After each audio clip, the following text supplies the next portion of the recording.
Akashvani Madikeri.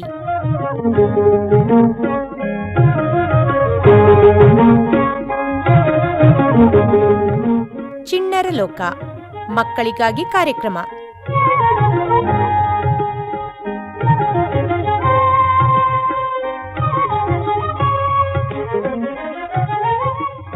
Hello ಪುಟಾಣಿಗಳೇ, ಇವತ್ತಿನ ಚಿಣ್ಣರ ಲೋಕ ಕಾರ್ಯಕ್ರಮಕ್ಕೆ ನಿಮಗೆಲ್ಲ ಅಕ್ಕರೆಯ ಸ್ವಾಗತ.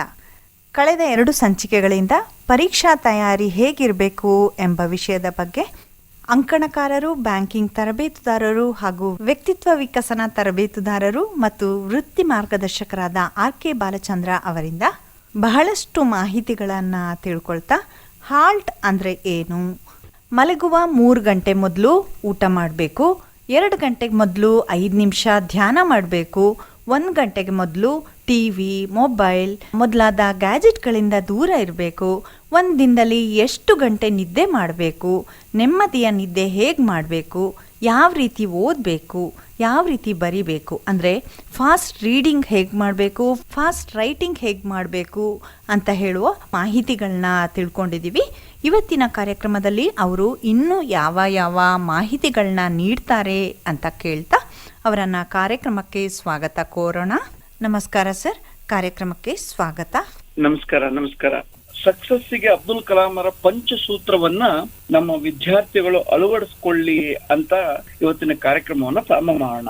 ಮೊದಲನೇದು ಅವ್ರು ಹೇಳ್ಬೇಕಾಗಿದ್ದು, ಐ ಆಮ್ ದಿ ಬೆಸ್ಟ್ ಅಂದ್ರೆ ನಾನೇ ಉತ್ತಮ, ಐ ಕ್ಯಾನ್ ಡೂ ಇಟ್ ನಾನು ಮಾಡಬಲ್ಲೆ, ಟುಡೇ ಈಸ್ ಮೈ ಡೇ ಇಂದು ನನ್ನ ದಿನ, the god is with me ದೇವರು ನನ್ನೊಂದಿಗಿದ್ದಾನೆ, ಇನ್ ಕೊನೆದು ಐ ಆಮ್ ದ ವಿನ್ನರ್ ನಾನು ವಿಜೇತ. ನಮ್ಮ ಮಕ್ಕಳಿಗೆ ಇನ್ನೊಮ್ಮೆ ಹೇಳ್ಬೇಡ, ಈ ಸೂತ್ರಗಳನ್ನ ಅವ್ರು ಎಲ್ಲಿ ಓದ್ಲಿಕ್ಕೆ ಕೂತ್ಕೋತಾರೋ ಅದು ಎದುರಿಗೆ ಬರ್ದಿಟ್ಕೊಂಡ್ರೆ ಒಳ್ಳೇದು. ಬಹಳ ಸರಳವಾಗಿದೆ. ಐ ಆಮ್ ದ ಬೆಸ್ಟ್ ಅಂದ್ರೆ ನನಗ್ ನಾನೇ ಬೆಂತಟ್ಕೊಳ್ಳೋದು, ನಾನು ಉತ್ತಮ, ನಾನೇ ಉತ್ತಮ. ಐ ಕ್ಯಾನ್ ಡೂ ಇಟ್ ನಾನು ಮಾಡಬಲ್ಲೆ, ನನ್ನ ಕೈಯಲ್ಲಿ ಕೆಪಾಸಿಟಿ ಇದೆ, ನಾನು ಮಾಡಬಲ್ಲೆ. ಟುಡೇ ಇಸ್ ಮೈ ಡೇ ಇವತ್ತು ನನ್ ದಿನ, ನಾನು ಏನು ಓದ್ತೀನಿ ಅವೆಲ್ಲ ನನ್ನ ತಲೆಯಲ್ಲಿ ಹೋಗ್ತದೆ. The god is with me ದೇವ್ರು ನನ್ನೊಂದಿಗಿದ್ದಾನೆ. ಈ 4 ಹೇಳಿದ ನಂತರ ಕೊನೆಯದು ಹೇಳ್ಬೇಕಾಗಿದ್ದು ಐ ಆಮ್ ದ ವಿನ್ನರ್ ನಾನೇ ಜಯಶಾಲಿ. ಇದನ್ನ ಯಾಕೆ ನಮ್ಮ ಪುಟಾಣಿಗಳಿಗೆ ಹೇಳ್ತಾ ಇದ್ದಾನೆ ಅಂತಂದ್ರೆ, ನಮಗ್ ಗೊತ್ತಿಲ್ಲದೆ ಒಂದು ಜಾಗತಿಕ ಸ್ಪರ್ಧೆಯನ್ನ ನಮ್ಮ ಮಕ್ಕಳು ಫೇಸ್ ಮಾಡ್ತಾ ಇದ್ದಾರೆ.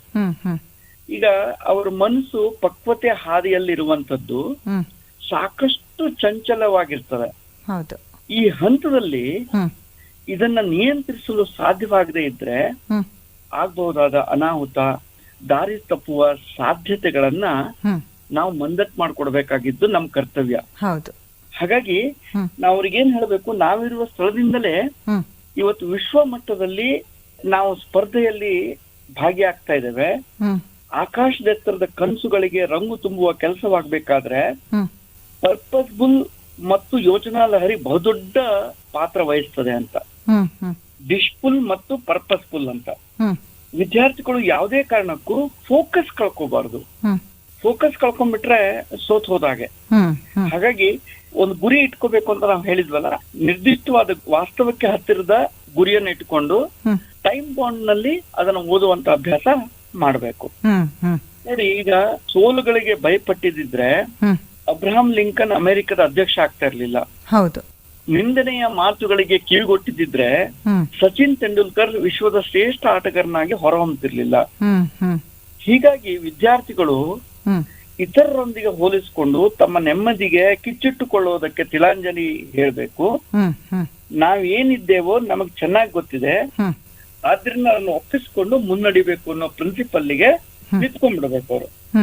ಅವಾಗ ಅವರಿಗೆ ಸಮಸ್ಯೆ ಆಗೋದಿಲ್ಲ. ಹೌದು, ಸಾಮಾನ್ಯವಾಗಿ ಮಕ್ಕಳು ಏನ್ ಮಾಡ್ತಾರೆ ಅಂತ ಹೇಳಿದ್ರೆ, ಅವನು ತುಂಬಾ ಬುದ್ಧಿವಂತ, ಅವನು ಚೆನ್ನಾಗಿ ಓದ್ತಾನೆ, ಅವನು ಒಳ್ಳೆ ಮಾರ್ಕ್ ಸ್ಕೋರ್ ಮಾಡ್ತಾನೆ, ನನ್ನ ಕೈಲಿ ಅದು ಆಗ್ತಾ ಇಲ್ಲ, ಆ ರೀತಿ ತಿಳ್ಕೊಳ್ತಾರೆ. ಆದ್ರೆ ಯಾವತ್ತೂ ಕೂಡ ನಾನು ಅವನಿಗಿಂತ ಚೆನ್ನಾಗಿ ಓದಿ ಅವನಿಗಿಂತ ಜಾಸ್ತಿ ಮಾರ್ಕ್ ತೆಕ್ಕೊಳ್ತೀನಿ ಅಂತ ಹೇಳೋ ಯೋಚನೆ ಅಂತ ಸಾಗೋದೇ ಇಲ್ಲ. ಅದನ್ನೆಲ್ಲ ಇವರು ಪಾಸಿಟಿವ್ ಆಗಿ ಯೋಚಿಸಿದ್ರೆ ಮುಂದುವರಿಬಹುದು ಅಂತ ಹೇಳ್ತೀರಾ?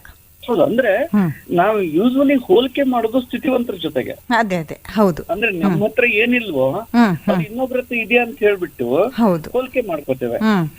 ನಾವ್ ಏನ್ ಯೋಚನೆ ಮಾಡ್ಬೇಕು, ಇವತ್ತು ಪಾಠ ಓದ್ಲಿಕ್ಕೆ ಸಿಕ್ಕಿದ್ದೆ ನನ್ನ ಭಾಗ್ಯ ಅಂತ ಪರಿಗಣಿಸ್ಬೇಕು. ಹೌದು ಹೌದು. ಕೆಲವರಿಗೆ ನೋಡಿ ಉಡೋದಕ್ ಬಟ್ಟೆ ಇಲ್ಲ, ತಿನ್ನೋದಕ್ ಆಹಾರ ಇಲ್ಲ, ಅವ್ರನ್ನೆಲ್ಲ ಹೋಲಿಸ್ಕೊಂಡ್ರೆ ಇವತ್ ನಾನು ಎಷ್ಟು ಉತ್ತಮವಾಗಿದ್ದೇನೆ ಅಂತ ಯೋಚನೆ ಮಾಡ್ಕೊಂಡ್ಬಿಟ್ರೆ ಹೌದು ಅವ್ರಿಗೆ ಒಂದು ಸ್ವಯಂ ಶಿಸ್ತು ಬೆಳೆದ್ ಬಿಡ್ತದೆ.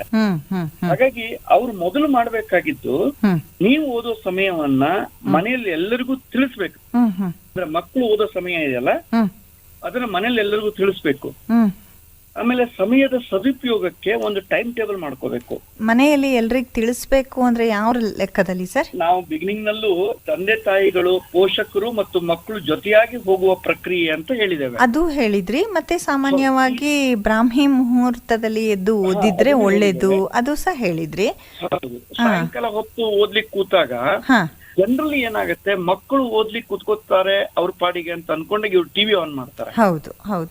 ಮಕ್ಕಳು ಈ ಟೈಮ್ ನಲ್ಲಿ ನಾವು ಓದ್ತೇನೆ ಅಂತ ಹೇಳಿದಾಗ ಪೋಷಕರು ಟಿವಿ ಆನ್ ಮಾಡೋದನ್ನ ನಿಲ್ಲಿಸಬಹುದು. ಆ ಕಾರಣಕ್ಕಾಗಿ ಇದನ್ನ ಹೇಳ್ತಾ ಇರೋದು, ಓದೋ ಸಮಯ ನಾನೀಗ ಓದ್ಲಿಕ್ಕೆ ಕೂತ್ಕೋತಾ ಇದ್ದೇನೆ ಅನ್ನೋದನ್ನ ಮಕ್ಕಳು ಹೇಳಿದ್ರೆ ಪಾಲಕರು ಸಪೋರ್ಟಿವ್ ಆಗಿ, ಸರಿಯಪ್ಪ ನೀನ್ ಓದ್ಕೊಂಡು ನಾನ್ ಟಿವಿ ನೋಡೋದಿಲ್ಲ ಅಂತ ಹೇಳ್ಬಿಟ್ರೆ ಅದು ಒಂಥರ ಮಾರಲಿ ಬೂಸ್ಟ್ ಮಾಡ್ದಂಗ ಆಗತ್ತೆ. ಆ ಮಕ್ಕಳು ಇದ್ರ ಜೊತೆಗೆ ಸಮಯ ಸದುಪಯೋಗ ಪಡ್ಕೊಳ್ಳೋಕೆ ವೇಳಾಪಟ್ಟಿ ಸಿದ್ಧಪಡಿಸ್ಕೋಬೇಕು. ನೋಡಿ, ಮಂಗಳವಾರ SSLC ಬೋರ್ಡ್ನವರು ಫೈನಲ್ ವೇಳಾಪಟ್ಟಿಯನ್ನ ಪ್ರಕಟ ಮಾಡಿದ್ದಾರೆ. ಹಳೇದೇನಿದೆ ಅದೇ ಇದೆ, ಆದ್ರೂ ಕೂಡ ಇನ್ನೊಂದ್ಸಲ ಕ್ರಾಸ್ ಚೆಕ್ ಮಾಡ್ಕೋಬಹುದು. ಕ್ರಾಸ್ ಚೆಕ್ ಮಾಡ್ಕೊಂಡು ನಿಮ್ಮ ಸಮಯ ಉಳಿದದ್ದೇನಿದೆ ಅದಕ್ಕೆ ಸದುಪಯೋಗ ಪಡಿಸ್ಕೊಳ್ಳೋದಕ್ಕೆ ಒಂದು ವೇಳಾಪಟ್ಟಿಯನ್ನ ಇನ್ನೊಮ್ಮೆ ತಯಾರು ಮಾಡ್ಕೊಳ್ಳಿ. ಇನ್ನೊಮ್ಮೆ ಯಾಕೆ ತಯಾರು ಮಾಡ್ಕೋಬೇಕು ಅಂದ್ರೆ, ಎಲ್ಲರ ಸಾಮರ್ಥ್ಯ ಒಂದೇ ಅಲ್ಲ. ಹೌದು, ಇದು ಸತ್ಯ. ಇದನ್ನ ನಮ್ಮ ಮಕ್ಕಳು ಮಂದಟ್ ಮಾಡ್ಕೋಬೇಕು. ಆಮೇಲೆ ಏಕಕಾಲಕ್ಕೆ ಓದುವ ವಿಷಯದ ಮೇಲೆ ಏಕಾಗ್ರತೆ ಇರ್ಲಿ. ನಾವು 45 ಮಿನಿಟ್ಸ್ ವಿಷಯ ಹೇಳಿದ್ದೇವೆ. 45 ನಿಮಿಷ ಏನ್ ಓದ್ತೀರಿ ಆ ವಿಷಯದ ಮೇಲೆ ಏಕಾಗ್ರತೆ ಇರ್ಲಿ. ಆಮೇಲೆ ಒಂದೇ ದಿನಕ್ಕೆ ಈ ಪಠ್ಯನ ಎಲ್ಲಾ ಮುಗಿಸ್ಬಿಡ್ತೇನೆಂಬ ಹುಂಬತನ ಬೇಡ. ನನ್ಗೆಲ್ಲ ಗೊತ್ತು, ನಾನೆಲ್ಲ ಓದ್ ಮುಗಿಸ್ಬಿಡ್ತೇನೆ ಅಂತ ಹುಂಬತನ ಬೇಡ. ಆಮೇಲೆ ಮನ್ಸ್ ಹಾಳು ಮಾಡ್ಬೋದಾದ ಟಿವಿ, ಮೊಬೈಲು, ಸ್ನೇಹಿತರು ಮತ್ತಿತರ ಅಂಶಗಳಿಂದ ಈ ಪರೀಕ್ಷೆ ಮುಗಿಯೋವರೆಗೆ ಆದಷ್ಟು ದೂರ ಇರೋದು ಒಳ್ಳೇದು. ಅದಕ್ಕಾಗಿ ನಾನೀಗ ಓದ್ಲಿಕ್ಕೆ ಕೂತ್ಕೋತೇನೆ ಅಂತ ಹೇಳ್ಬೇಕಾಗಿದ್ ಕಾರಣ ಇದನ್ನೇ. ಅವನಲ್ಲಿ ರೂಮ್ ನಲ್ಲಿ ಕೂತಿದ್ದಾನೆ, ನಾನೆಲ್ಲಿ ಟಿವಿ ಹಚ್ಕೊಂಡು ಅವನಿಗೇನ್ ಕೇಳಿಸೋದಿಲ್ಲ, ಸಣ್ಣ ವಾಲ್ಯೂಮ್ ನಲ್ಲಿ ಇಟ್ಕೋತೇನೆ ಅಂತ ಬಹಳ ಪೋಷಕರು ಹೇಳ್ತಾರೆ. ಹೌದು, ಈವನ್ ಮೊಬೈಲ್ ನೋಡ್ತಾ ಇದ್ರು ಕೂಡ ಇವರಿಗೆ ಮನ್ಸು ಆ ಕಡೆ ಆಕರ್ಷಿತವಾಗುತ್ತೆ. ಹೌದು ಹೌದು. ಅಂದ್ರೆ ನಾನು ಹೇಳ್ದೆಲ್ಲ, ನಾವು ಪೋಷಕರು ಮಕ್ಕಳಿಗೆ ಎಷ್ಟು ಮಾರಲ್ ಸಪೋರ್ಟ್ ಮಾಡಕ್ಕಾಗತ್ತೆ ಮಾಡ್ಬೇಕು ಅಂತ. ಮತ್ತೆ ಇದು ಒಂದು ವಿಷಯ ಇರುತ್ತಲ್ಲ ಸರ್, ಸಾಮಾನ್ಯವಾಗಿ ಮಕ್ಕಳು ಅವನು ಅಷ್ಟೊಂದು ಗಂಟೆ ಓದ್ತಾನಂತೆ, ಈವನ್ ಪೋಷಕರು ಕೂಡ ನೋಡು ಅವಳು ರಾತ್ರಿ ಅಷ್ಟು ಗಂಟೆ ತನಕ ಓದಿದ್ಲು, ಪುನಃ ಬೆಳಗ್ಗೆ ಇಷ್ಟು ಗಂಟೆಗೆ ಎದ್ದು ಓದ್ತಾ ಇದ್ದಾಳೆ, ನೀನ್ ನೋಡು ಇನ್ನೂ ಎದ್ದೇ ಇಲ್ಲ, ಆ ರೀತಿ ಹೇಳ್ತಾರೆ. ಅಂದ್ರೆ ಎಲ್ರಿಗೂ ಒಂದೇ ಲೆಕ್ಕದ ಓದಿನ ಅವಧಿ ಬೇಕಾಗೋದಿಲ್ಲ ಅಂತ ಅನ್ಕೋತೀನಿ. ಅಂದ್ರೆ ಅವ್ರಿಗೆ ಅವಶ್ಯಕತೆ ಇರುವಷ್ಟು ಅವ್ರು ಓದಿ ಮನದಟ್ಟು ಮಾಡ್ಕೊಳ್ಳೋದೇ ಮುಖ್ಯ. ಎಷ್ಟು ಹೊತ್ತು ಓದ್ತಾರೆ ಅಂತ ಹೇಳೋದು ಲೆಕ್ಕಕ್ಕೆ ಬರೋದಿಲ್ಲ ಅನ್ಕೋತೀನಿ ಸರ್. ಅಲ್ಲಿ ಎಷ್ಟು ಹೊತ್ತು ಓದ್ತಾರೆ ಅನ್ನೋದು ಇಂಪಾರ್ಟೆಂಟ್ ಅಲ್ಲ, ಓದಿದ್ದನ್ನ ಎಷ್ಟು ಜೀರ್ಣಿಸ್ಕೊಳ್ತಾರೆ ಅನ್ನೋದು ಇಂಪಾರ್ಟೆಂಟ್. ಹೌದು ಹೌದು. ಈಗ ನೀವು 10 ಗಂಟೆ ಓದಿದ ನಂತರ ನಿಮ್ಗೆ ರೀರೈಟ್ ಮಾಡೋದಕ್ಕೆ 2 ಪೇಜು ಆಗದೆ ಇದ್ರೆ 10 ಗಂಟೆ ಓದು ವೇಸ್ಟ್. ಅದು ಹೌದು. ನೀವು ಕಾನ್ಸಂಟ್ರೇಟ್ ಇಟ್ಕೊಂಡು ಬರೀ 45 ನಿಮಿಷ ಓದಿದ್ದನ್ನ ನೀವು ಆ ಓದಿದ್ ಎಲ್ಲವೂ ಕೂಡ ರೀರೈಟ್ ಮಾಡ್ಕೊಂಡ್ಬಿಟ್ರೆ ಅದು ಬೆಸ್ಟ್ ಓದು. ಅದಕ್ಕಾಗಿ ನಮ್ಮ ಮಕ್ಳಿಗೆ ನಾವ್ ಏನ್ ಹೇಳಿದ್ವಿ ನಮ್ಮ ಹಿಂದಿನ ಸಂಚಿಕೆಯಲ್ಲಿ, ನೀವು ಇವತ್ತು ಫಾಸ್ಟ್ ರೀಡಿಂಗ್ ಅನ್ನ ಪ್ರಾಕ್ಟೀಸ್ ಮಾಡಿ, ಜೊತೆಗೆ ಫಾಸ್ಟ್ ರೈಟಿಂಗ್ ಅನ್ನು ಪ್ರಾಕ್ಟೀಸ್ ಮಾಡಿ ಅಂತ ಹೇಳಿದ್ವಿ. ಬಹುತೇಕ ಮಕ್ಕಳು ನಮ್ಮ ಕಿವಿ ಮಾತನ್ನ ಪಾಲಿಸಿದ್ದಾರೆ ಅಂತ ಅನ್ಕೊಂಡ, ಯಾಕಂದ್ರೆ ಅವರಲ್ಲಿ ಒಂದ್ ಸಣ್ಣ ಬದಲಾವಣೆ ಖಂಡಿತ ಬಂದಿರುತ್ತೆ. ಆಮೇಲೆ ಓದಿದ ವಿಷಯಗಳನ್ನ ಕಡ್ಡಾಯವಾಗಿ ಪುನರ್ಮನನ ಮಾಡ್ಬೇಕು. ಏನು ಓದ್ತಾರೆ ಅದರ ಪುನರ್ಮನನ ಮಾಡ್ಬೇಕು. ಪುನರ್ಮನನ ಮಾಡ್ತಾ ಪುನಃ ಅದನ್ನ ಬರ್ದ್ರೆ ಇನ್ನೂ ಒಳ್ಳೇದು ಅನ್ಸುತ್ತೆ ಅಲ್ವಾ ಸರ್? ನೋಡಿ, ಇದು ನಾವು ರೀಡಿಂಗ್ ಹೇಳ್ತಾ ಇದ್ದೇವೆ. ರೀಡಿಂಗ್ ಆದ್ಮೇಲೆ ಒಂದ್ 5-10 ನಿಮಿಷ 15 ನಿಮಿಷ ರೆಸ್ಟ್ ತಗೊಳ್ಬೇಕು ಅಂತ ಹೇಳಿದೇವಲ್ಲ ಹಿಂದಿನ ಸಂಚಿಕೆಯಲ್ಲಿ. ರೆಸ್ಟ್ ತಗೊಳ್ಳೋದು ಅಂತಂದ್ರೆ you have to rewrite the things. ಅದ್ ನೆನಪು ಮಾಡ್ಕೊಂಡು ಏನ್ ಓದಿದೀಯಾ ಅಂತ ಬರೆಯುವಂತ ಪ್ರಕ್ರಿಯೆ. ರೆಸ್ಟ್ ಅಂತಂದ್ರೆ ಓದೋದ್ ಬಿಟ್ಟು ಇನ್ನೊಂದ್ ಕಡೆ ಟಿವಿ ನೋಡ್ಲಿಕ್ಕೆ ಹೋಗೋದಲ್ಲ, ಅದನ್ನ ಪುನರ್ಮನನ ಮಾಡ್ಬೇಕು. ಹಾಗೆ ಆಮೇಲೆ ಯೂಸ್ವಲಿ ನಮ್ ಮಕ್ಕಳ ಕಂಪ್ಲೇಂಟ್ ಏನು ಅಂತಂದ್ರೆ, ಓದ್ಲಿಕ್ಕೆ ಕೂತ್ರೆ ನಂಗೆ ನಿದ್ದೆ ಬರ್ತದೆ, ಒಂಥರ ಜಡತ್ವ, ಆಲಸ್ಯ ಅಂತ ಹೇಳ್ತಾರೆ. ಅದನ್ನ ಅವಾಯ್ಡ್ ಮಾಡ್ಲಿಕ್ಕೆ ಒಂದೇ ಒಂದು ಮದ್ದು ಏನಂತಂದ್ರೆ ಹ್ಮ್ ಓದುವ ವಿಷಯದ ಬಗ್ಗೆ ಕುತೂಹಲ ಬೆಳೆಸ್ಕೋಬೇಕು. ಹ್ಮ್ ನಾನೇನೋ ಹೊಸ ಸಂಗತಿ ಇದ್ರಲ್ಲಿ ಕಲಿತಾ ಇದ್ದಾನೆ, ಹ್ಮ್ ವಿಜ್ಞಾನಕ್ಕೆ ಸಂಬಂಧಪಟ್ಟದ್ದಂತಂದ್ರೆ ಹ್ಮ್ ಈ ಪ್ರಯೋಗನ ಇನ್ನೊಂದ್ ರೀತಿ ಮಾಡಿದ್ರೆ ಏನಾಗ್ಬೋದು ಅಂತ ಮನಸ್ಸಿನಲ್ಲಿ ಕಲ್ಪನೆ ಮಾಡ್ಕೊಂಡು ಓದ್ತಾ ಹೋದ್ರೆ ಹ್ಮ್ ಹ್ಮ್ ಅದು ತಲೆಯಲ್ಲಿ ಹೋಗ್ತಾ ಹೋಗ್ತದೆ. ಗಣಿತವೂ ಅಷ್ಟೇ. ಹ್ಮ್ ಕಬ್ಬಿಣದ ಕಡಲೆ ಅಂತ ಯಾಕೆ ಅನಿಸ್ತದೆ ಅಂತಂದ್ರೆ ಹ್ಮ್ ಅದ್ ನಾವು ಮನ್ಸಿಗೆ ತಗೊಳ್ಳೋದಿಲ್ಲ. ಹೌದು. ಹ್ಮ್ ಆ ಫಾರ್ಮುಲಾಸ್ ನಾವು ಮನ್ಸಿಗೆ ತಗೊಂಡ್ ಹೋದ್ರೆ ಅದು ಕಷ್ಟ ಅಂತ ಅನ್ಸೋದಿಲ್ಲ. ಹ್ಮ್ ಹ್ಮ್ ಹಾಗಾಗಿ ಆ ಕುತೂಹಲ ಬೆಳೆಸ್ಕೊಂಡ್ರೆ ಹ್ಮ್ ನಿದ್ದೆ ಮತ್ತು ಆಲಸ್ಯ ಎರಡೂ ಬರೋದಿಲ್ಲ. ಹ್ಮ್ ಹ್ಮ್ ಆಮೇಲೆ ಈಗ ನಿಮ್ಗೆ ಚಾರ್ಟ್ ಮಾಡ್ಕೊಳ್ಲಿಕ್ಕೆ ಹೇಳಿದ್ದೇವೆ, ಹ್ಮ್ ಅದ್ರಲ್ಲಿ ಡೂ ಇಟ್ ನೌ ಅನ್ನೋದನ್ನ ಪ್ರತಿಯೊಬ್ರು ಪಾಲಿಸ್ಬೇಕು. ಇದು ಪ್ರಿನ್ಸಿಪಲ್. ಇದು ಹ್ಮ್ ಹ್ಮ್ ನಿಮ್ಗೆ ಸಕ್ಸಸ್ ಸಿಗ್ಬೇಕು ಅಂತಂದ್ರೆ ಹ್ಮ್ ನಾವು ಹೇಳಿದ್ದನ್ನ ಪಾಲಿಸಿದ್ರೆ ಮಾತ್ರ ಸಕ್ಸಸ್ ಸಿಗತ್ತೆ. ಹ್ಮ್ ಹ್ಮ್ ಆಮೇಲೆ ಪರೀಕ್ಷೆ ಮುಗಿಯುವವರೆಗೆ ಹ್ಮ್ ತಿನ್ನುವ ಆಹಾರ, ನಿದ್ದೆ ಮತ್ತು ಆಲೋಚನಾ ಶೈಲಿ ಹ್ಮ್ ಹ್ಮ್ ಎಲ್ಲವೂ ನಿಮ್ಮ ನಿಯಂತ್ರಣದಲ್ಲಿರ್ಲಿ. ಹ್ಮ್ ಹ್ಮ್ ಅದಕ್ಕಾಗಿ ನಾನು ಫ್ರೆಂಡ್ಸ್ ಹತ್ರನು ಮಾತಾಡ್ಬೇಡಿ ಅಂತ ಹೇಳಿರೋದು. ಹೌದು. ಯಾಕೆಂತಂದ್ರೆ ಅವನೇನ್ ಮಾಡ್ತಾನೆ, ಹ್ಮ್ ಇವನ ವೀಕ್ನೆಸ್ ಎಲ್ಲ ಅವನ ಹತ್ರ ಹೇಳ್ಕೊಂಡಿರ್ತಾನೆ, ಹೌದು. ಇವನು ಅಥವಾ ಇವಳು. ಹ್ಮ್ ಅವನು ಇವನನ್ನ ಮತ್ತೊಂದಿಷ್ಟು ಗೊಂದಲ ಮಾಡೋದಕ್ಕೆ ಹ್ಮ್ ನಿಂಗೆ ಅದು ಬರ್ತಿರ್ಲಿಲ್ಲ, ಅದನ್ನ ಕೇಳಿದ್ಯಾ, ಅದನ್ನ ನೋಡಿದ್ಯಾ ಅಂತಾನೆ ಕೇಳಲಿಕ್ಕೆ ಶುರು ಮಾಡ್ತಾನೆ. ಹೌದು ಹೌದು. ಅವಾಗ ಇವನಿಗೆ ಏನಾಗ್ಬಿಡ್ತದೆ, ಹೌದಲ್ಲ ನನ್ಗೆ ಗೊತ್ತಿಲ್ಲಲ್ಲ ಅಂತೇಳಿ ಅವನು ಅದ್ರ ಬಗ್ಗೆ ಆಲೋಚನೆ ಮಾಡ್ಲಿಕ್ಕೆ ಶುರು ಮಾಡ್ಬಿಡ್ತಾನೆ. ಈಗ ಏನು ಓದಿದಾನೆ, ಏನ್ ಕಲ್ತಿದಾನೆ ಅದನ್ನ ಮರೆಯಕ್ ಶುರು ಮಾಡ್ಬಿಡ್ತಾನೆ. ಹೌದು.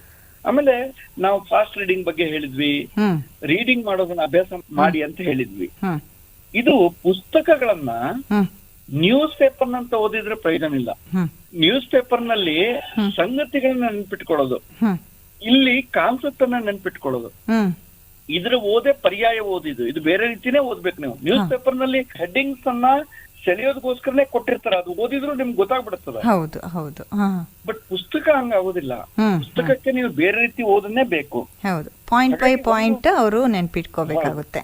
ನಾವ್ ಹೇಳಿದ್ವಲ್ಲ, ಬಹಳ ಇಂಪಾರ್ಟೆಂಟ್ ಅಂದ್ರೆ ಒಂದ್ ಗೆರೆ, ಅದು ಇನ್ನೂ ಮೋಸ್ಟ್ ಇಂಪಾರ್ಟೆಂಟ್ ಪರೀಕ್ಷೆ ದೃಷ್ಟಿಯಿಂದ 2 ಗೆರೆ 3 ಗೆರೆ ಅಂಡರ್ಲೈನ್ ಅಡಿಗೆರೆಯನ್ನ ಮಾಡ್ಕೊತಾ ಹೋದ್ರೆ ಹ್ಮ್ ಹ್ಮ್ ನಿಮ್ಗೆ ಕೊನೆಯ ವಾರದಲ್ಲಿ ರಿವಿಷನ್ ಮಾಡೋ ಸಂದರ್ಭದಲ್ಲಿ ಹ್ಮ್ ಅಡಿಗೆರೆಯನ್ನ ನೋಡ್ಕೊಂಡೆ ನೀವು ಅದಕ್ಕೆ ಹೆಚ್ಚಿಗೆ ಸ್ಟ್ರೆಸ್ ಅನ್ನ ಕೊಟ್ಕೋಬಹುದು. ಹೌದು. ಹ್ಮ್ ಆಕ್ಚುಲಿ ಈಗ ವಿದ್ಯಾರ್ಥಿಗಳು ಏನೇನ್ ಮಾಡ್ಬೇಕು ಅಂತ ಆಯ್ತು. ಸಾಮಾನ್ಯವಾಗಿ ಈ ವಿದ್ಯಾರ್ಥಿಗಳಿಗೆ ಯಾವ ರೀತಿಯ ಸಮಸ್ಯೆಗಳು ಕಾಡುತ್ತೆ ಸರ್? ಈ ವಿದ್ಯಾರ್ಥಿಗಳು 3 ರೀತಿ ಸಮಸ್ಯೆಗಳಿದೆ. ಹ್ಮ್ ಒಂದು ಸಾಮಾಜಿಕ ಸಮಸ್ಯೆ. ಹ್ಮ್ ಯೂಸ್ವಲಿ ಏನ್ ಹೇಳ್ತಾರೆ, ನಂದ್ ಆ ಜಾತಿ, ನಂದ್ ಈ ಧರ್ಮ. ಹ್ಮ್ ಆಮೇಲೆ ಬಹಳ ಸಲ ಹೇಳಿದ್ರೆ ನನ್ ಜಾತಿಯಲ್ಲಿ ನಾನೇ ಮೊದಲು SLC PUC ಬಂದಿರೋದು. ಹ್ಮ್ ಆಮೇಲೆ ಪರೀಕ್ಷೆ ಕುಟ್ಕೊಳ್ಳೋದಕ್ಕೆ ನಮ್ಮ ಹತ್ರ ತುಂಬಾ ಸಮಸ್ಯೆಗಳಿದೆ ಅಂತ. ಇದು ಮೊದಲನೇದು. ಪೋಷಕರು ಮನೆಗ್ ಬಂದಾಗ ನೋಡ್ರಿ ನಮ್ ಕಮ್ಯುನಿಟಿಯಲ್ಲಿ ಇವನೇ ಫಸ್ಟ್ ಹೈಯೆಸ್ಟ್ ಮಾರ್ಕ್ಸ್ ತಗೊಂಡಿದ್ದು ಇದು ಹೇಳಿರ್ತಾರೆ. ಅವನ ಮೇಲೆ ಅದು ಏನ್ ಇನ್ಫ್ಲುಯೆನ್ಸ್ ಆಗತ್ತೆ ಅಂತಂದ್ರೆ ಅವನದೊಂದು ಸಮಸ್ಯೆ ಅಂತ ಅನ್ಕೋತಾನ ಅವನು. ಎರಡನೇದು ಕೌಟುಂಬಿಕ ಸಮಸ್ಯೆ. ನೋಡಿ, ಇದು ಮೋಸ್ಟ್ ಇಂಪಾರ್ಟೆಂಟ್. ನಾನು ಅದಕ್ಕೆ ಹೇಳಿದ್ದು ಪಾಲಕರು ಮತ್ತು ಮಕ್ಕಳು ಒಟ್ಟೊಟ್ಟಿಗೆ ಕೂತ್ಕೊಂಡೇ ಈ ಸ್ಟಡಿ ಪ್ಲಾನ್ ಮಾಡ್ಬೇಕು ಅಂತ ಹೇಳುದು ಈ ಕಾರಣಕ್ಕೆ. ಹೌದು. ಬಹಳ ಸಲ ಮಕ್ಳು ಏನ್ ಹೇಳ್ತಾರೆ, ನನ್ನ ಅಪ್ಪ ಅಮ್ಮ ಯಾವತ್ತು ಜಗಳ ಮಾಡ್ತಾ ಇರ್ತಾರೆ. ಕೌನ್ಸಿಲಿಂಗ್ ನಲ್ಲಿ ಆದ ಅನುಭವ ನಾನು ಹೇಳ್ತಾ ಇರೋದು ಇವತ್ತು. ಅಪ್ಪ ಅಮ್ಮ ಏನ್ ಅನ್ಕೋತಾರೆ, ಮಕ್ಳಿಗೆ ಏನ್ ಅರ್ಥ ಆಗತ್ತೆ ಅಂತ ಅನ್ಕೋತಾರೆ. ಜೋರಾಗಿ ಮಾತಾಡ್ಕೊಂಡ್ರೆ ಅವ್ರಿಗೇನ್ ಅರ್ಥ ಆಗತ್ತೆ ಅಂತ. ಜೋರಾಗಿ ಮಾತಾಡ್ಕೊಳ್ಳೋದೆಲ್ಲ ಜಗಳ ಅಂತ ಅವ್ರು ಅರ್ಥ ಮಾಡ್ಕೋತಾರೆ. ಇದು ಸಮಸ್ಯೆ. ಮನೆ ಸಣ್ಣ ಸಣ್ಣ ವಿಷಯಕ್ಕೂ ಜೋರಾಗಿ ಮಾತಾಡಿದ್ರೆ ಮಕ್ಳೇನ್ ಅನ್ಕೋತಾರೆ ಅಂದ್ರೆ ಅಪ್ಪ ಅಮ್ಮನ ನಡುವೆ ಜಗಳ ನಡೀತಾ ಇದೆ ಅಂತ. ಸೊ ಇದನ್ನ ಯೋಚನೆ ಮಾಡ್ಕೋಬೇಕು. ಆಮೇಲೆ ಮತ್ತೆ ಮಕ್ಕಳು ಹೇಳೋದು, ನಂಗೆ ಓದೋದಕ್ಕೆ ಸಪರೇಟ್ ರೂಮ್ ಇಲ್ಲ. ಅವನ್ ತಲೆಯಲ್ಲದು, ನಾವ್ 4 ಜನ ಮಕ್ಕಳು ಒಂದೇ ರೂಮ್ ನಲ್ಲಿ ನಾವು ಓದ್ಲಿಕ್ಕೆ ಕೂತ್ಕೋಬೇಕು, ನಾವ್ ತುಂಬಾ ಬಡವರು, ಶಾಲೆಗೆ ಹೋಗ್ಲಿಕ್ಕೆ 1-2 ಕಿಲೋಮೀಟರ್ ನಡೆದು ಹೋಗ್ಬೇಕು. ನಾವೆಲ್ಲ ಅವಾಗ 8-10 ಕಿಲೋಮೀಟರ್ ನಡೀತಿದ್ವಿ. ಬಟ್ ಇವಾಗ ಇವ್ರು ಹೇಳೋದು 1-2 ಕಿಲೋಮೀಟರ್ ನಡೆದು ಹೋಗ್ಬೇಕು ಅಂತ. ಆಮೇಲೆ ಈಗ ಬಹುಶಃ ಕಡಿಮೆ ಆಗ್ತಾ ಇದೆ, ಆದ್ರೂ ಮಕ್ಳು ಹೇಳ್ತಾರೆ ಸಂಜೆ ಅಪ್ಪ ಕುಡಿದು ಬರ್ತಾರೆ, ಗಲಾಟೆ ಮಾಡ್ತಾರೆ, ನನ್ನ ಹತ್ರ ಟೆಕ್ಸ್ಟ್ ಬುಕ್ ಇಲ್ಲ. ಸೊ ಇದು ಕೌಟುಂಬಿಕ ಸಮಸ್ಯೆ. ಇದಕ್ಕೂ ಏನು ಮಾಡ್ಲಿಕ್ಕೆ ಬರೋದಿಲ್ಲ. ನಾನು ಈ 2 ಹೇಳದಲ್ಲ, ಎರಡಕ್ಕೂ ನಮ್ಮ ಹತ್ರ ಉತ್ತರ ಇಲ್ಲ. ಅವ್ರು ಅದನ್ನ ಹೈಲೈಟ್ ಮಾಡ್ಕೋಬಾರ್ದು ಅಂತ. ಇನ್ನು ಶೈಕ್ಷಣಿಕ ಸಮಸ್ಯೆಗಳು ಇದೆ ಅವರಿಗೆ.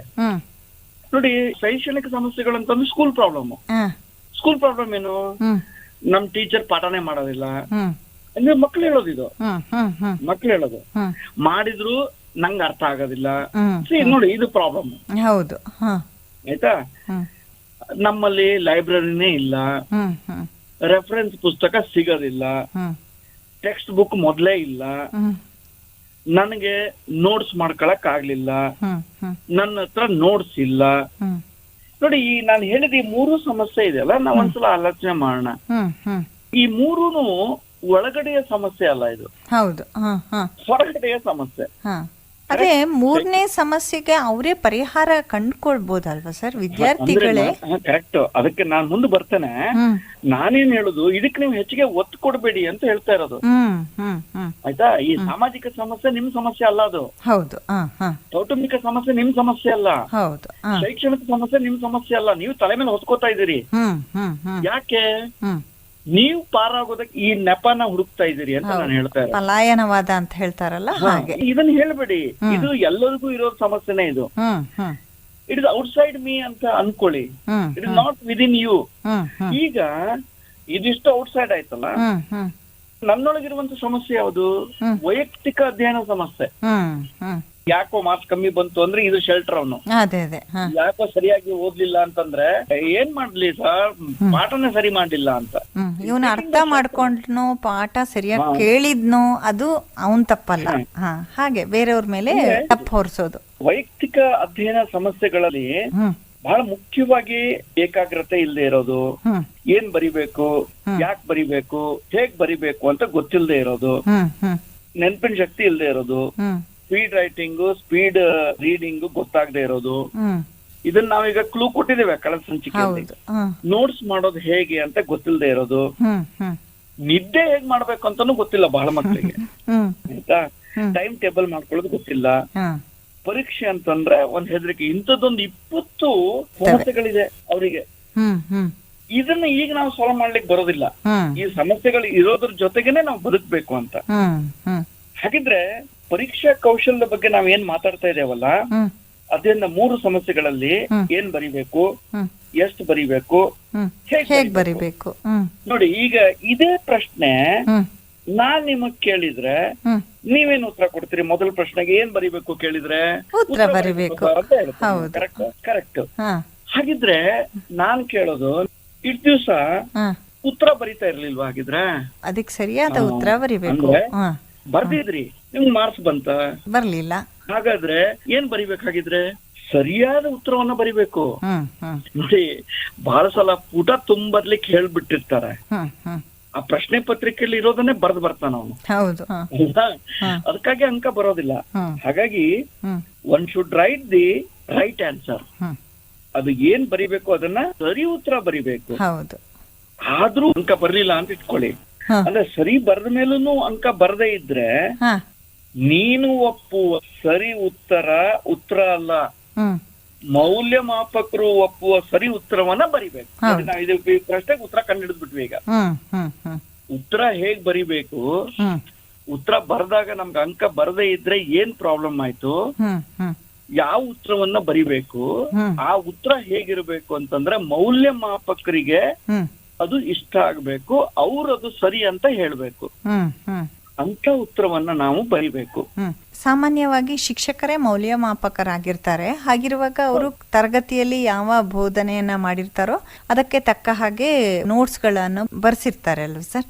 ನಾನೀಗ ಅದೇ ಪಾಯಿಂಟಿಗೆ ಬರ್ತಾ ಇದ್ದಾನೆ. ಹ್ಮ್ ಹ್ಮ್ ಹ್ಮ್ ಈಗ ಅವ್ರು ನಮ್ಗೆ ಕೇಳಬೇಕಾದ ಪ್ರಶ್ನೆ ಅಂದ್ರೆ, ಹ್ಮ್ ಹಂಗಿದ್ರೆ ಇದೆಲ್ಲ ಎಲ್ಲಿ ಸಿಗ್ತದೆ? ಹ್ಮ್ ಹ್ಮ್ ಹ್ಮ್ ಕರೆಕ್ಟ್ ಅಲ್ವಾ? ಹ್ಮ್ ಅಂದ್ರೆ ಮೌಲ್ಯಮಾಪಕರು ಒಪ್ಪುವ ಸರಿ ಉತ್ತರ ಹ್ಮ್ ಎಲ್ಲೆಲ್ಲಿ ಸಿಗ್ತದೆ?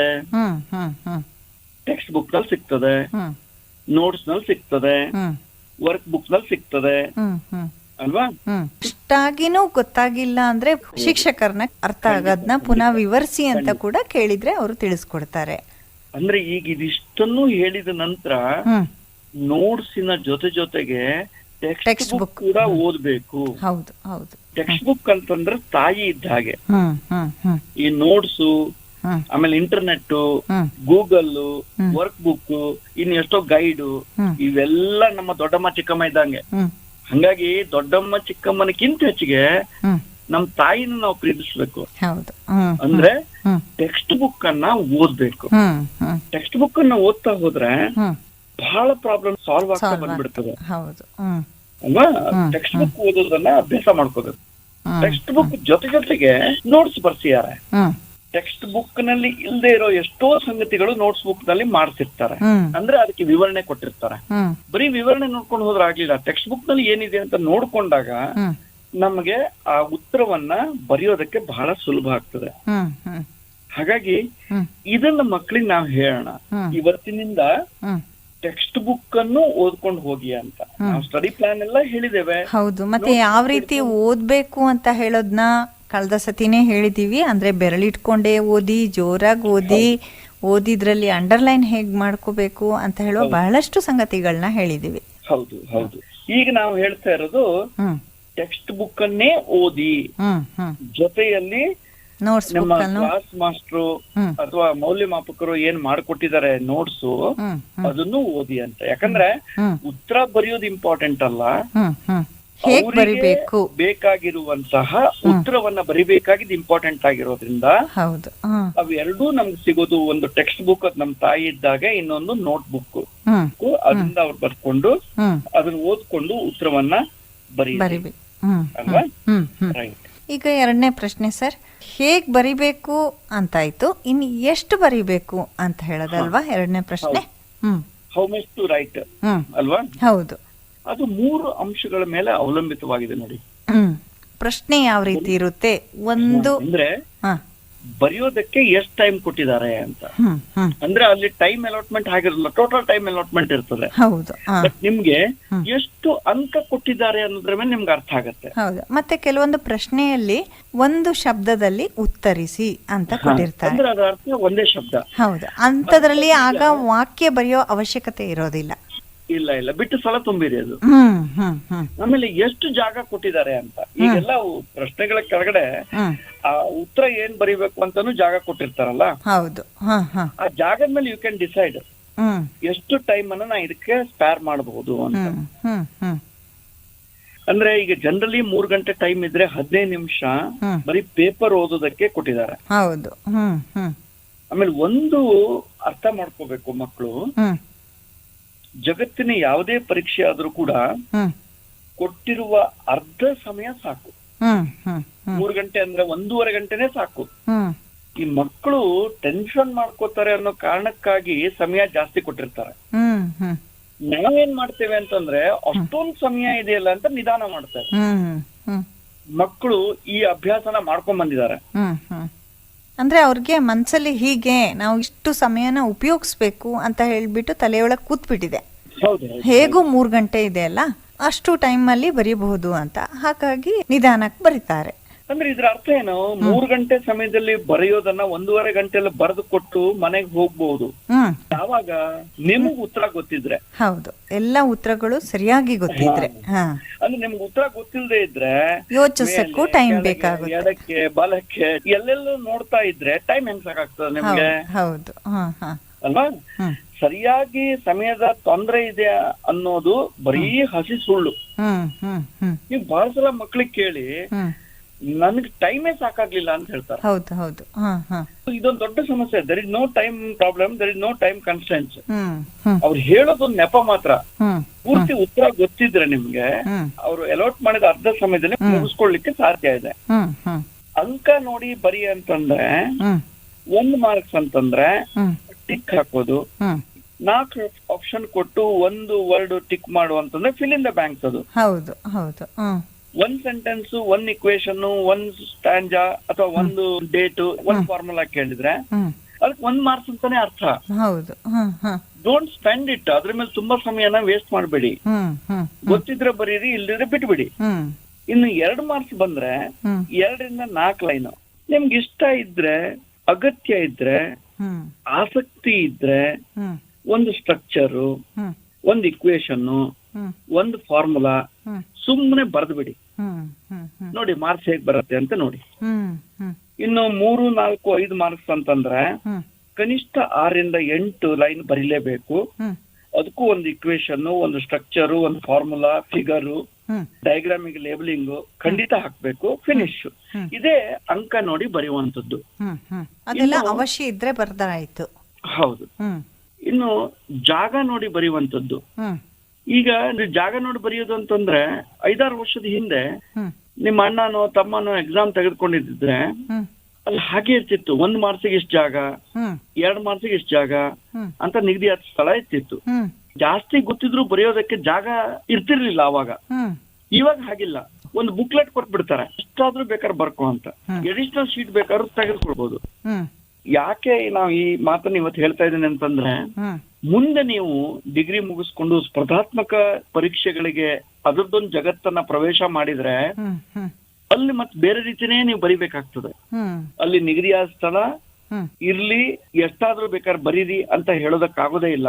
ಹೌದು. ಹಾಗಾಗಿ ಈಗಿಂದಾನೇ ಇದನ್ನ ಅಭ್ಯಾಸ ಮಾಡ್ಕೊಂಡು ಹೋದ್ರೆ ಹ್ಮ್ ಬಹಳ ಸುಲಭ ಆಗ್ಬಿಡತ್ತೆ. ಹ್ಮ್ ಹ್ಮ್ ಹಾಗಾಗಿ ಎಷ್ಟು ಬರಿಬೇಕು ಅನ್ನೋದನ್ನ ನೋಡ್ಕೊಂಡು ಹಿತಮಿತವಾಗಿ ಬರೀಲಿ. ಹ್ಮ್ ಇನ್ನು ಕೊನೆಯಲ್ಲಿ ಹೇಗ್ ಬರಿಬೇಕು ಅಂತಂದ್ರೆ, ಹ್ಮ್ ಮೌಲ್ಯಮಾಪಕರಿಗೆ ಖುಷಿ ಆಗುವ ಹಾಗೆ ಬರಿಬೇಕು. ಹ್ಮ್ ಖುಷಿ ಆಗುದು ಅಂತಂದ್ರೆ ಅದಕ್ಕೇನಾದ್ರು ಹೊಸದಿದ್ಯಾ? ಇಲ್ಲ, ಹ್ಮ್ ಓದ್ಲಿಕ್ ಬರ್ಬೇಕು ಮೊದಲನೇದು. ಅಂದ್ರೆ ಅಕ್ಷರ ಗುಂಡಾಗಿರ್ಬೇಕು ಮೊದಲನೇದು, ಅಟ್ರಾಕ್ಟಿವ್ ಬಹಳ ಸಲ ಆಗಿ. ಏನಾಗತ್ತೆ, ಮೌಲ್ಯಮಾಪಕರಿಗೆ ಹ್ಮ್ ಈ ವಿದ್ಯಾರ್ಥಿ ಬರ್ದಿರೋದು ಓದ್ಲಿಕ್ಕೆ ಬರೋದಿಲ್ಲ, ಹ್ಮ್ ಮಾರ್ಕ್ಸ್ ಎಲ್ಲಿಂದ ಬರುತ್ತೆ? ಹ್ಮ್ ಅದಕ್ಕಾಗಿ ಇಂಗ್ಲಿಷ್ ನಲ್ಲಿ ಹೇಳೋದಾದ್ರೆ ಪ್ಲೀಸಿಂಗ್ ಅಂತ ಹೇಳ್ತಾರೆ. ಹ್ಮ್ ಒಂಥರ ಮುದ, ಒಂಥರ ಖುಷಿ, ಹ್ಮ್ ಒಂಥರ ಆನಂದ, ಒಂಥರ ಸಂತೋಷ ಕೊಡ್ಬೇಕು. ಹ್ಮ್ ಅಂದ್ರೆ ನಾವು ಡ್ರೆಸ್ ಮಾಡ್ಕೊಂಡು ನಿಂತಾಗ ನಮ್ಗೆ ಹೆಂಗ್ ಖುಷಿ ಕೊಡತ್ತೋ ಹ್ಮ್ ಹ್ಮ್ ಹಂಗೆ ಆ ಉತ್ತರ ಪತ್ರಿಕೆ ಹ್ಮ್ ಮೌಲ್ಯಮಾಪಕರಿಗೆ ಒಂಥರ ಖುಷಿ ಕೊಡ್ಬೇಕು. ಹೌದು, ಕಣ್ಣಾಡಿಸಿದಾಗೇನೆ ಒಂಥರ ಓ ಎಷ್ಟು ಚೆನ್ನಾಗಿದೆ ಅಂತ ಹೇಳುವಾಗೆ ಇರ್ಬೇಕು. ಹೌದು. ಮತ್ತೆ ಚಿತ್ತು ಮಾಡಿ ಬರೆಯೋದು, ಹಾ, ಆಗ ಬಿಡದೆ ಬರೆಯೋದು. ಚಿತ್ಕಾಟೆ ಮಾಡ್ತಾರೆ. ಹೌದು. ಅದನ್ನ ಹೆಂಗೆ ಚಿತ್ಕಾಟ್ ಮಾಡ್ತಾರೆ ಅಂತಂದ್ರೆ, ಹ್ಮ್ ಗೀಚ್ ಪೇಪರ್ ಹರಿದೋಗೋವರೆಗೂ ಚಿತ್ಕಾಟ್ ಮಾಡ್ತಾರೆ. ಹ್ಮ್ ಹ್ಮ್ ಇಷ್ಟೆಲ್ಲ ಹೇಳಿದಂತ ನೀಟಾಗಿ ಬರಿಬೇಕು ಅಂತಂದ್ರೆ ಇನ್ನೊಂದು ಮಕ್ಕಳಲ್ಲಿ ಪ್ರಶ್ನೆ ಬರ್ಬೋದು, ಹ್ಮ್ ತಪ್ಪು ಉತ್ತರ ನೀಟಾಗಿ ಬರೆದ್ರು ಮಾರ್ಕ್ಸ್ ಕೊಡ್ತಾರ ಅಂತ. ಹ್ಮ್ ಹ್ಮ್ ಖಂಡಿತ ಇಲ್ಲ, ಹ್ಮ್. ಸರಿ ಉತ್ತರ ನೀಟಾಗಿ ಬರೆದ್ರೆ ಮಾತ್ರ ಹೌದು.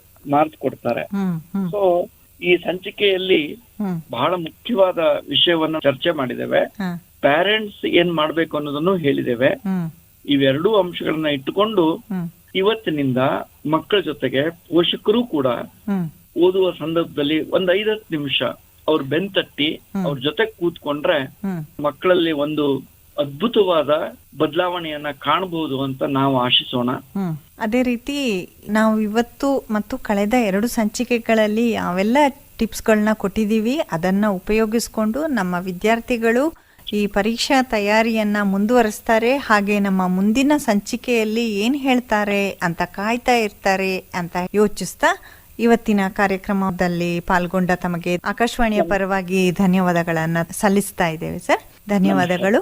ನಮಸ್ಕಾರ. ನಮಸ್ಕಾರ.